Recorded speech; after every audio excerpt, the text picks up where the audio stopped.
Play സ്റ്റോറിൽ നിന്നും നമ്മൾ ടാപ്പ് ട്രാൻസ്ലേറ്റർ ഡൗൺലോഡ് ചെയ്തെടുക്കേണ്ടതാണ്. പിന്നീട് നമ്മൾ അതിൽ ടച്ച് ചെയ്യുന്നു. ടച്ച് ചെയ്താൽ ഇതേപോലെ ഒരു ചുവന്ന ഐക്കൺ വരുന്നതാണ്. അതിൽ നമ്മൾ വീണ്ടും ടച്ച് ചെയ്യുന്നു. ഇപ്പോഴവിടെ പെർമിഷൻ ബോർഡ് വന്നിരിക്കുകയാണ്. അതിൽ അക്സെപ്റ്റ് ചെയ്ത് കൊടുക്കുകയാണ്.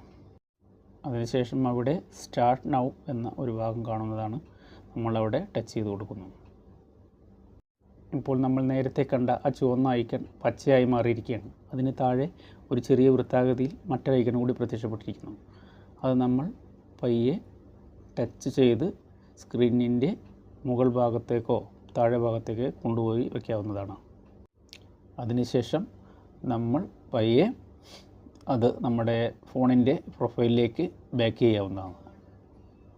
ഇപ്പോൾ നമ്മൾ നമ്മുടെ ഫോണിൻ്റെ പ്രൊഫൈലിലേക്ക് മടങ്ങി വന്നിട്ടുണ്ടെങ്കിലും ആ ഐക്കൺ നമ്മൾ പഴയതുപോലെ കൊണ്ടുവച്ച അതേ സ്ഥാനത്ത് അവിടെ നിൽക്കുന്നതായി കാണാം. ഇനി നമുക്ക് ചെക്ക് ചെയ്യാനുള്ളത് നമ്മൾ ഏത് ഫയലിലേക്കാണോ നമുക്ക് ട്രാൻസ്ലേറ്റ് ചെയ്യേണ്ടത് ആ ഫയൽ നമ്മൾ സെർച്ച് ചെയ്ത് തിരഞ്ഞെടുക്കേണ്ടതാണ്. ഏത് ഫയലിലേക്കും നമുക്ക് ഇത് ആ മൊബൈലിൻ്റെ സ്ക്രീനിൽ അവിടെ നിൽക്കുന്നതാണ് ഐക്കൺ. ഞാനിനി എൻ്റെ മെസ്സേജ് ആണ് ഞാൻ ചെക്ക് ചെയ്യാൻ ഉദ്ദേശിക്കുന്നത്. അതുകൊണ്ട് മെസ്സേജ് ഞാൻ ചെക്ക് ചെയ്യാൻ പോവുകയാണ്. എൻ്റെ ഒരു മെസ്സേജിനകത്തുള്ള ഇംഗ്ലീഷ് ലെറ്ററിലേക്ക്. ഇപ്പോൾ ഞാൻ എൻ്റെ ആ ഓരിയുടെ ഫോണിൽ നിന്ന് വന്ന ആ മെസ്സേജ് ഇംഗ്ലീഷിൻ്റെ ടച്ചിൽ ഞാൻ ടച്ച് ചെയ്യുകയാണ് ഇംഗ്ലീഷിന് മേൽ. ഓക്കെ, അവിടെ ഞാൻ വീണ്ടും ഒന്നും കൂടി ടച്ച് ചെയ്തു. ഓക്കെ, ഇനി ആ ഐക്കണിൽ ഞാനൊന്ന് ടച്ച് ചെയ്യുന്നു.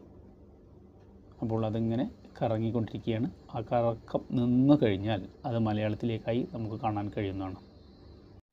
ഇത് നമ്മുടെ മൊബൈലിനകത്തുള്ള ഏത് ഫയലിലേക്കും നമുക്ക് ഇതുപോലെ ചെയ്യാവുന്നതാണ്. ക്യാമറ, ബാങ്കിങ് കാര്യങ്ങൾ, ഒരു മെസ്സേജ്, ഇമെയിൽ എന്നില്ല എല്ലാ രീതിയിലും ഇത് വർക്ക് ചെയ്യുന്നതാണ്.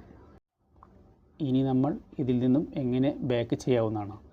മേലെ ഒരു ഇൻഡോ ഉണ്ട്. ആ ഇൻഡോയിൽ അമർത്തി ടച്ച് ചെയ്ത് കഴിഞ്ഞാൽ അത് വീണ്ടും ഇംഗ്ലീഷിലേക്കായി മാറിയിരിക്കുന്നു. ഇനി നമ്മൾ ഈ ആപ്ലിക്കേഷൻ ഓഫ് ചെയ്യുന്നതിന് വേണ്ടി ഫോണിൻ്റെ മേൽഭാഗം സ്വൈപ്പ് ചെയ്യുന്ന താഴേക്ക് അവിടെ ഒരു ബോക്സ് പ്രത്യക്ഷപ്പെട്ടിട്ടുണ്ട്. അതിൽ ഒരു ഇൻഡോ കാണുന്നു. ആ ഇൻഡോയിൽ നമ്മൾ ടച്ച് ചെയ്യുന്നു. ടച്ച് ചെയ്താൽ ഓപ്ഷനിൽ നിന്ന് നമ്മൾ പുറത്തു പോയിരിക്കുകയാണ്. ഇനി ഫോൺ നമ്മൾ ബാക്ക് ചെയ്ത് കഴിഞ്ഞാൽ നമ്മുടെ ഫോണിൻ്റെ പഴയ പ്രൊഫൈലിലേക്ക് നമ്മൾ തിരിച്ചെത്തിയിരിക്കുന്നു. ഈ വീഡിയോ കണ്ട് ഇഷ്ടമായാൽ മറ്റുള്ളവരിലേക്കും ഷെയർ ചെയ്ത് കൊടുത്ത് സഹായിക്കുമല്ലോ. അതോടൊപ്പം തന്നെ നമ്മളുടെ ഈ കൊച്ചു ചാനലിനെ സപ്പോർട്ട് ചെയ്യാനും ലൈക്കും ഷെയറും കമൻറ്റും ചെയ്ത് നമ്മളെ ഹെൽപ്പ് ചെയ്യും എന്നുള്ള പ്രത്യാശയോടെ നിർത്തുന്നു.